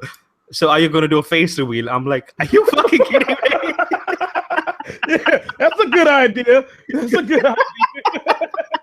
That's a really good idea. Like, you ever want to see a man get hung in America? Like, what the fuck? Yeah, that'll work out well. Imagine if I fucking do a face reveal in India. After the shit I've said. Even if they lock you up, we know from before past events, they will break in and get you out. They will literally bum rush that prison and take his ass out. It'll be bad. It's all fucking bad. You got to understand, people literally worship reproduction. That is a real thing. They are literally mentally brought up and conditioned to worship that shit and worship reproduction, worship women. Same thing. So when you really come to it, you're really fucking with their whole being of existence. That's an issue for them. It's a huge issue. Like, go ahead and walk into a Christian church or any church at all, and just walk up straight on stage. Like I'm talking about, just straight in. Like you already got a plan and agenda, and just start drilling their shit. Let's see if you make it out that building. Never fear. Getting kicked in the nuts hurts more than giving birth, it seems. Wasn't there a joke about this? Some guy put it up on Facebook, getting hit in the nuts. Wait, you're not stealing my format. That's what I was going to do today. I was going to tell jokes. God damn it. Getting ripped off everywhere. Hey, I didn't rip it off. You didn't tell me you were going to do that. I'm just saying, like, this is bullshit. Somebody's watching my screen. They see my other monitor. I've got to respond to two things. First of all, yeah, getting kicked in the nuts actually hurts more than giving birth. Secondly, and the joke was that, so one of the girl, okay, so this guy posted on Facebook, and one girl came and asked, why do you think that is? And he's like, well, no guy says after 9 months or after a year, come on, kick me in the balls again. Let's see how fun it is. But women actually go and have children after that. So yeah, it does hurt a lot more. Well, number one, that whole thing about the pregnancy pain and all that bullshit is somewhat of a myth that they really need to understand. They milk that shit. They do. And second thing is, Amit, you say that it's a rather good thing that Maneka Gandhi doesn't do anything for boys. She will only mess up the girls and not the boys. When the government goes into thing that should be done by family, it messes it up. Are you fucking kidding me? Like, seriously, think about what they're actually doing to the boys. They've got this thing called gender champions in school. All right. So they've passed this policy thing. And how you become a gender champion is the more things you do for girls, the better you are, and you get a prize for being a gender champion. I don't like that manipulative ass term because they're doing it on purpose, because that immediately goes into the male psychology right there. They are doing straight up know what they're doing. And if you want to know the truth, more boys are actually employed as in child labor than women are, than girls are. I wonder why.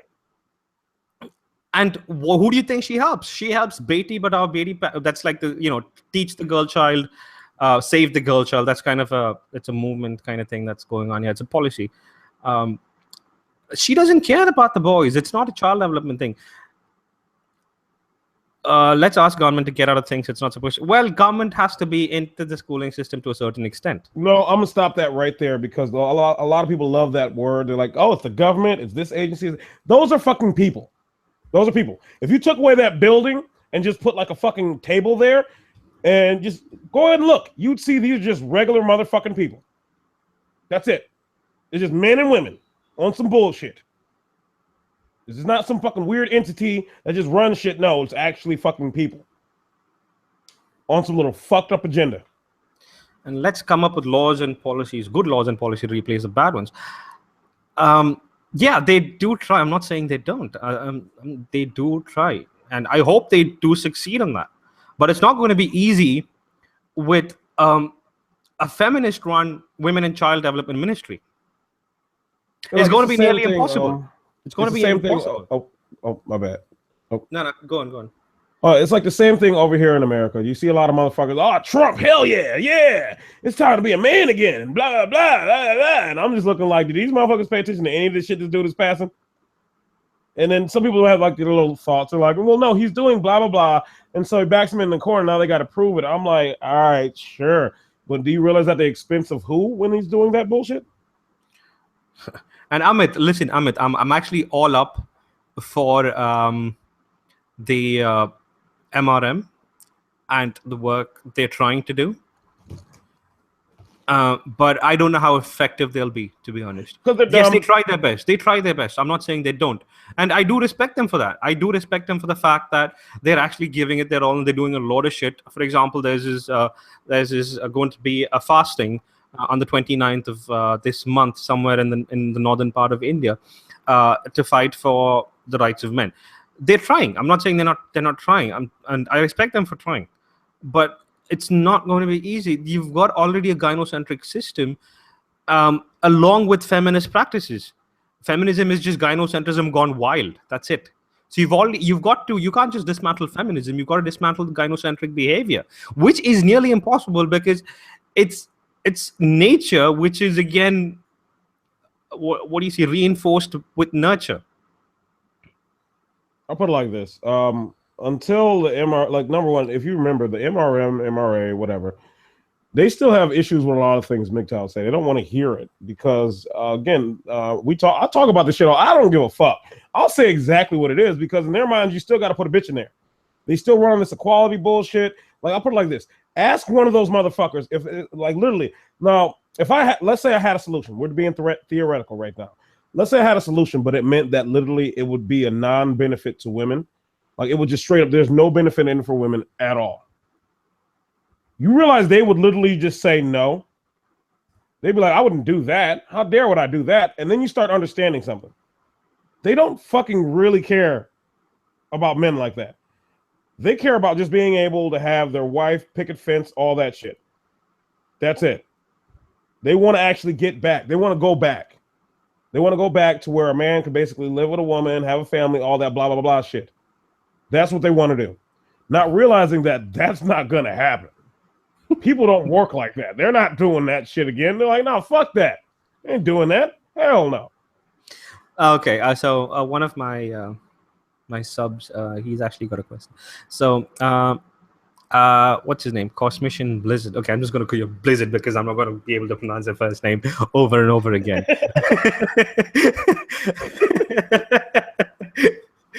So yeah, so what he wants to do is he wants to actually write an exam to become an IAS officer. Shit, what was the full form of IAS? Fuck, I forgot. Hold on, give me a second. Okay, so basically you become it's a government job, and you do get to take part in if you get enough postings right, you've got the right contacts. You actually get to become a cop, a head cop, or someone sometimes even in the political side of things. So he wants to do that and probably help men if he can. Yeah, and he wants to hear your take on it. I've already told him my take on it in the Indian Administrative Services. Thank you.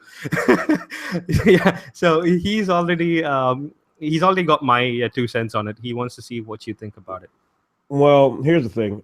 This is an aspect that actually does annoy the shit out of them about our anonymity. Why can I never say that goddamn word? Anonymity. Yeah. Fuck it. You're just anonymous. That's all you are. You're anonymous. Nobody knows who you are. Fuck it. They hate it. They don't like it for a reason, though. There's a huge issue with that. Because here's the thing. You can't attack somebody if you don't know who the fuck they are. See, they want to go ahead and use social engineering to basically slander the fuck out of you.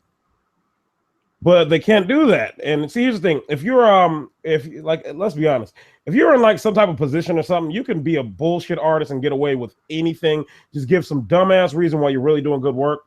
That's a real thing. And that scares the shit out of him. See, Trav talks about this a lot. He's like, well, dude, number one, when it comes to MGTOW, you don't know who these motherfuckers are. You could have walked past one. You didn't know.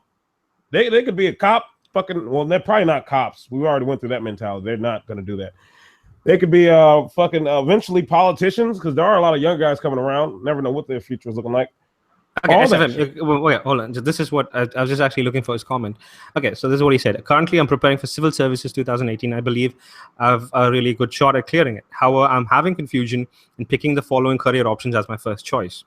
A, should I opt for IAS, that's the Indian Administrative Service, and dedicate my life to improve the situation of men in my society, which will ultimately help blah, blah, blah, and hence fixing what's broken in our country? Or should I opt for the Indian Foreign Services and leave people all by themselves here, as the people in India are too ignorant and proud to even admit that there's something wrong and this country is going downhill once again? So I'm about to sound like a huge dick. And I'm just sitting there like, option 2, go with 2, get the fuck out, run. Because I'll be honest, like, here's the thing. If you ever notice anybody sitting there trying to just help men, they get shut down. They get like bad shit happens to them. But if you see somebody helping men, but they throw women in there, and eventually women consume the whole situation anyways, then they get praised. They immediately get praised, and they're like, oh, it's all in the name of equality. The first time we need to help these men and young boys, and then they're like, we need to help these mothers and these fathers, and then they're like, we need to help these women. That's literally how it goes. I've seen it too many times. It goes right down that path. If you want to see an example of a person who's fighting for men, get into the political side of things, look at what is his name? Philip Davies? Phil Davies? Let me just search up his fucking I don't name. know. I'm not eggheady enough. I really didn't deserve my tweed jacket or the patches. It's actually fake. There was this guy named Philip Davies, I think. Men's issues. I'm just fucking searching for this right now because I forgot his real name. Oh yeah, Philip Davies. That's his name. So this guy is an anti-feminist. I think he fights for men's rights as well. He's a men's rights activist. So he's that is the weirdest in thing. the I'm sorry. UK. Did you just put those two things together? Dude, that's the same thing for Karen Strong. They're an anti-feminist as well as an MRA. See, they have a reason for it, and I think it's actually fairly decent explanation, because they say now what the MRS say is that okay, so for men's issues to be heard, first they need to break that feminism, because that is the wall that's actually stopping people from listening to it, which is actually the point true. Well, here, so they've got to destroy feminism. I agree. See, I agree that feminism is Gynocentrism part 2. I can destroy that statement immediately. I'm saying that's why I said it is true to a certain extent. Okay, it's not purely feminism, and I know that, and a lot of them are aware of it as well. They know that it's Gynocentrism, but they ain't acting like it. But feminism has built literally the wall from, what do you say, Game of Thrones, the bloody wall. I never saw Game of Thrones. Shit. No, fuck you. Yeah, neither have I. Neither have I. They're like, motherfucker, there's a huge wall that you can't bloody get around. All right. So they say that feminism is the wall. Like so now Philip Davies. No, he's actually fighting for men's rights, from the political side of things. And have a look at what he's going through. If you're willing to fight it, if you're willing to put yourself through that, go ahead. In the end, the choice is yours. But my advice, and SFM's, I'm guessing Renee's as well, is if you have the option of getting out, get out. I do this. I'm doing this to create awareness, just to let guys know this is what's out there. You'll be in position to implement policies, that's for sure. But the problem is, you think your policies are going to pass in this scenario, in this current climate? I don't think it will. You've got to look at our culture. Yes, one person or even 10 people or even 100 people with your same thought process will not be enough to change policies or implement policies. It's not that easy. You've got a system here which is inherently gynocentric, and that is dialed up to a 900. I got a great example for you. So was at work, and I'm not gonna go into the whole thing about my female boss. I'm not doing all that shit again. And so basically, and I'm sitting there with this guy, we're doing some shit, and I'm like, that's why that bitch ain't married. And she's a fucking nag. And crazy as hell, I can already tell. Like, yeah, that's why that bitch ain't married, because she complains about that shit. And I'm like, that's why I have like some buddies. I'll be like, yeah, I listen to them niggas complain. I'm like, you dumb as fuck, man. Why the fuck you moving a bitch in your house? And immediately he goes on, like, he was saying it jokingly, but I could tell. Like, I remember I've been through this scenario 1,000 times. Mm-hmm. And would we really, like, he started saying, oh yeah, that's right. Fuck women, hate women, blah, blah, blah, blah. I'm like, oh, okay, see? Yeah, right there. See that right there. See that little instance? Now take that micro instance right there and put her on a fucking macro. You'll start noticing something.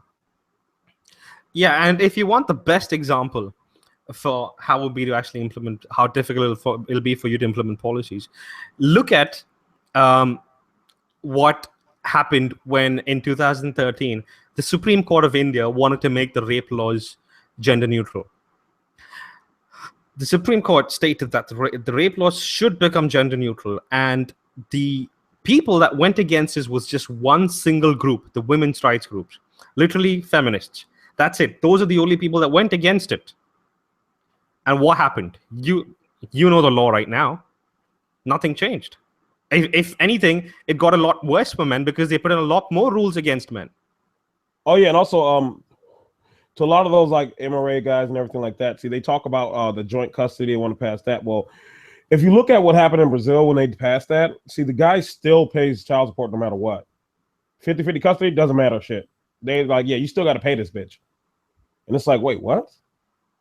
So what do you think is going to happen in America too? It's going to be the same thing. See, like I said 1,000 times, they don't care about the fucking kids. That's not what they're actually talking about. They're talking about that bitch. You need to take care of that bitch. Believe me, I've been to the family courts. I've been in the office. I've seen the paperwork, all that shit. And what I got from all of it was like, you know what? I need to pay this bitch's bills.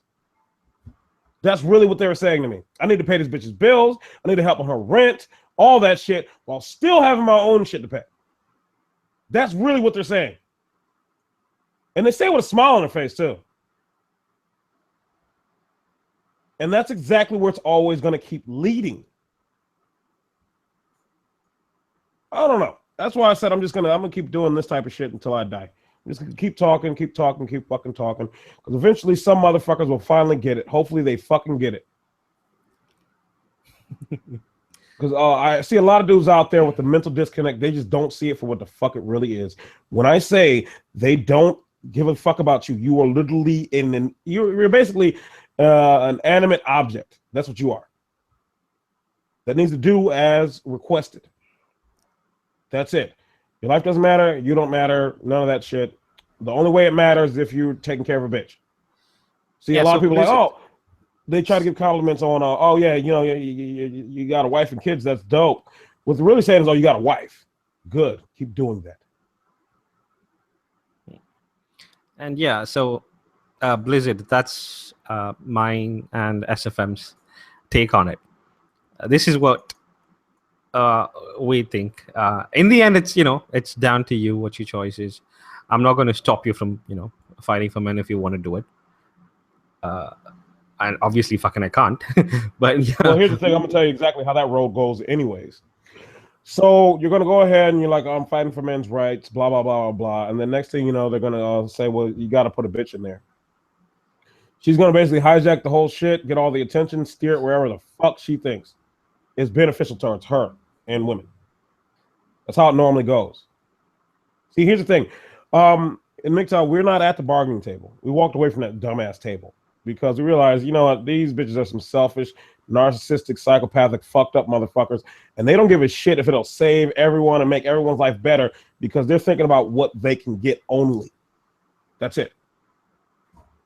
So once you start on that, I'm a men's rights activist shit, and you start doing that shit and going on all that, you'll start seeing something very annoying. I see it already. I don't like it. I'm annoyed. Annoyed as fuck. Angry? Well, I ain't gonna say angry. It ain't that hard for me to get angry. Yeah, there are times even I wanted to fight for it. There are times when I wanted to actually, be a MGTOW and fight for rights of men. That doesn't mean that I'm going to change my views and things. I'll just fight. They'll make. See, here's the thing. When I say the phrase about sucking dick for money, it's basically that you're skewing a lot of your beliefs and a lot of the things just for like popularity and trying to spread the message and shit like that. A lot of people do that. They end up doing it real quick. That's why there's certain things you don't add in there. But see, they add all those things in there, and then next thing you know, you see them. They basically look at them like, man, they just sucking dick for money. They'll say anything, and that's what happens. They don't understand. Like, dude, it's a real slippery slope. It'd be nice if someone would go MGTOW, get full understanding, like they're around here for a few years, then you just go out into the MRA or some shit like that, and just straight up start crushing shit. But that's not going to happen. Be nice. It could happen, but it's not easy. It's not something that's just think about it. Just objectively looking at your own fucking species, objectively looking at humans as a human. Think about how much of a mind fuck that actually is. Do you realize that? I don't think anybody realizes that shit. Like, think about how much what you have to do mentally just to do that. That is like, dude. And then you sit back and somebody calls you crazy, you're like, fuck, I might be. I don't fucking know anymore. I don't give a fuck. Like Blizzard said, even he's not going to be it's not he's like, don't worry, I'm not an MRM, and make no mistake about it, no girl's ever going to corrupt me. which is possible. I mean, with the information and knowledge that we have here, I think it's easily actually doable. You can actually do such a thing if you want to go ahead and do it. But you really have to practice a large amount of self-discipline. You have to constantly keep, like, when I say the repetition is really key. Dude, if he's going to be writing IAS, I think he needs to have a lot of discipline anyway. Yeah, well, yeah, he's already got it though. Yeah, so it's good. Yeah, he'll be good. Like, dude, repetition is key. There's a lot of guys who are around that everybody like looked up to, like they're this big name and shit like that. And you know where they are now? Well, they got back out there. Yep, they got back out there. They went out, put a baby in something. They got back out there because for them it was a phase. Like they really. Here's the thing I see with the mental disconnect, and even those like super egghead motherfuckers. To them, it's just a phase. They don't understand. Like, this really is. We're talking about our actual species. We're talking about human beings. We're talking about the reality of it, the real world, all that shit. But even these eggheady motherfuckers just straight relapsed. Boom. They let all the shit that we talk about that's a detriment to your understanding just affect them right there. And yeah, Jeff, it's IFS is Indian Foreign Services, I think. But and yeah, another thing is Blizzard. Even if you do change, let's say you get on top. Okay, let's say you change something. All right. The minute you're out, it's going to change back. It's going to revert to its, the system that was before. Yeah. Even if you get the amount of power that's required to change it. I'll put it like this: the greatest amount of power required to change it. Even if you do that, you're gonna go get out of there sometime or the other. And you won't be able to instill the MGTOW philosophy or the idea in the wider society. So the minute you get out of there, it's going to revert back to its original position. And if that's the best solution. Otherwise, it'll just go to the worst possible solution straight from there. Well, see, it's sort of like the what do they call it? Like the rubber band effect. Yeah. Yeah, like the circle isn't broken. In fact, it's just being stretched out in a different direction, but it's going to snap back right into place. Mm-hmm. But the problem is when it snapped back, it's going to go more in that direction at extreme, like a much, much higher force. And I just made that shit up on the cuff, off the fucking fly. Analogy king. Boom! Fuck it, right off the dome. Bars every day. But yeah, that really, like, that act, a lot of people don't realize that really is the thing. Like right now, I'm a little worried in America right now because I've been paying attention to the laws being passed and all that shit. And it's got this really fucked up thing. So, all right, so you've got like the MRAs, you got the feminists, you got the tradcons, which technically are the MRAs, but then it depends which one. Then you got like the white nationalists, you got all these motherfuckers. And, they're all just arguing over fucking and who's paying for the bitch. And it's just like, if you look at their arguments, one of them saying, well, I think one individual man should pay for the bitch. And the other motherfuckers are saying, no, I think all men should pay for all bitches. And then the other motherfucker is saying, I'm tired of all these niggers and spooks and gooks around here. Stay away from our women. And then so when you start looking at the laws passed, you're like, what? This is a fucking shit show. What the fuck is going on? I don't think any one person is running any of this shit. And you figure out they're not. It's just the colossal fuck of just people, man. Really. Because people have that idea, like there's some guy at the top, and he probably looks like the. You remember Barbarossa's icon with the guy sitting in the chair, looking at the earth and shit? They're just like imagining it's like that dude just sitting there, like, no. I think I want another ride in DC today. Never fear, no. India does not have the yes means yes laws, but it has a lot worse. India has the laws in which rape does not require medical evidence. It doesn't require witnesses. It doesn't require basically any sort of shit other than a woman creating a fucking story. The only way to disprove that is if she actually, makes a mistake or something during questioning. That's it. And if you understand women, you'll understand one thing. They can lie. They can lie off the cuff. Like they feel no remorse, no shame, no guilt, no nothing. They'll just lie without missing a beat. See, a lot of these cases which they find to be false, or the majority of the cases which they find to be false, it's because women in the end, when they're being cross-checked by the lawyers or by the cops, they end up confessing that they lied. Yep. But the High Court and the Supreme Court has stated that medical evidence is not required for a rape case. So even if a woman's not raped, she can still make a complaint, and if she's got a good enough story, there you go. Boom, you're done. Wasn't no threat, but the bitch made up one, and you know what? I need to take down that threat before it fucks with our women's. Yeah, basically high on listen and believe. Yep. Yeah, extremely high on it, and that's in the court system. So you can imagine. I don't know, like anything. Have most dudes taken off that thing? Like, there's something that comes in your mind when it comes to think about mating. It's been shown to make men cognitively stupid as fuck. Have you actually turned that off when talking to a woman, just like listening, and realize that this bitch is dumb as fuck and she's not really saying anything? Like, her inference is bullshit, and it's complete garbage. In fact, I'm starting to think that there's women have a skill of like straight up gibberish that they speak to basically fuck with a man's brain. Oh, yeah. I'm really starting to think that's a fucking thing. Or maybe I'm just going crazy. I don't know. Either. No, you're not. You're not going crazy. I mean, like, you're not going crazy. Like, I mean, if you try to have a conversation and talk about, like, I don't know, not like real world stuff or stuff that has actual importance, is gonna fly over their head. Like, I remember back when I was dating, this girl I was going out with, she would just talk about just random movie stuff that I didn't really give a crap about. So half the conversation was about that, and I was just bored out of my mind. They don't talk about substance. That's not important to them. But here's the thing. You have to remember this. Men care about the world and what's going on. They tackle the important shit. That's what they do. They take care of everybody. They keep shit going. They kill the threats, blah, blah, blah. Women just sit back and bitch and talk to other women and gossip about this and spread shit and do like some sort of like social engineering bullshit. Why do you think they care about all the garbage so much and spreading that information around like it means something? I used to be able to practice that, but I can't do it anymore. I'm pretty much done. I can't do it. I see it for what it is, and I don't like it.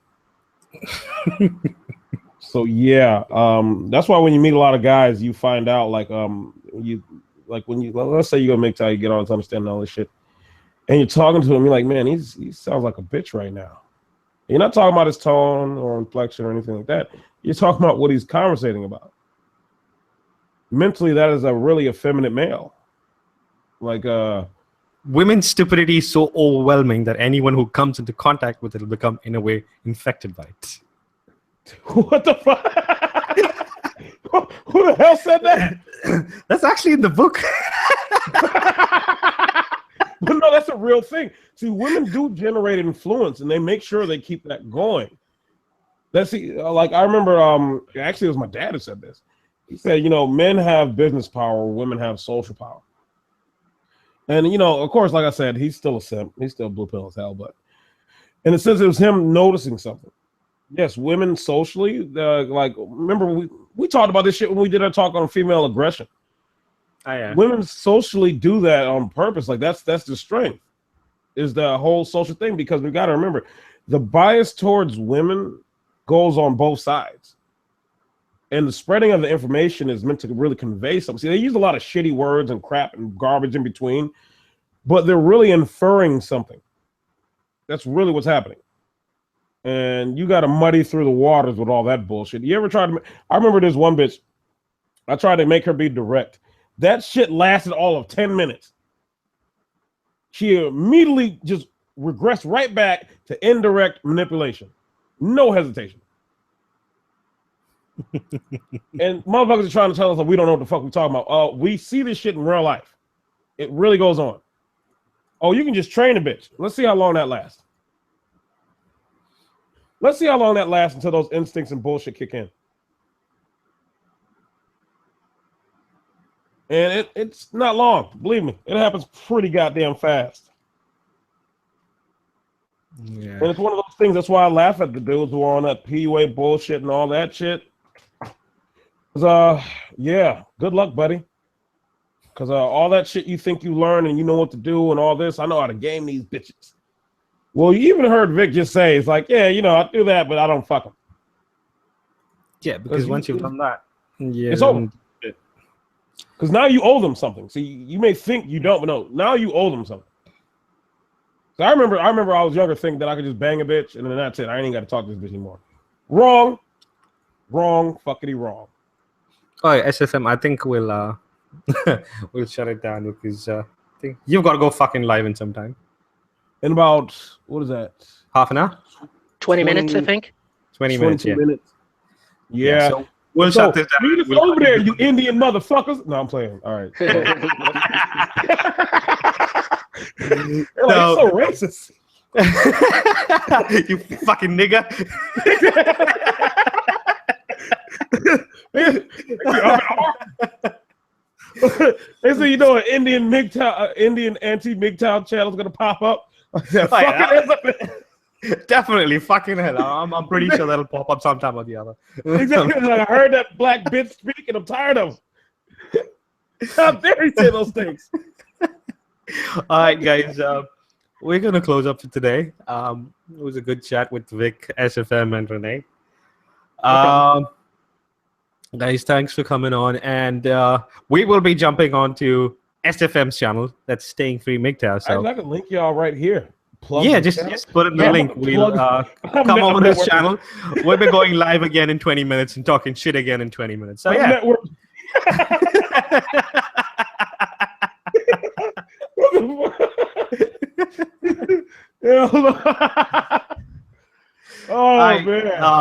Anyway, guys, it was fun having you on. Oh, and anybody who's got any decent recipes for curry, send them to me.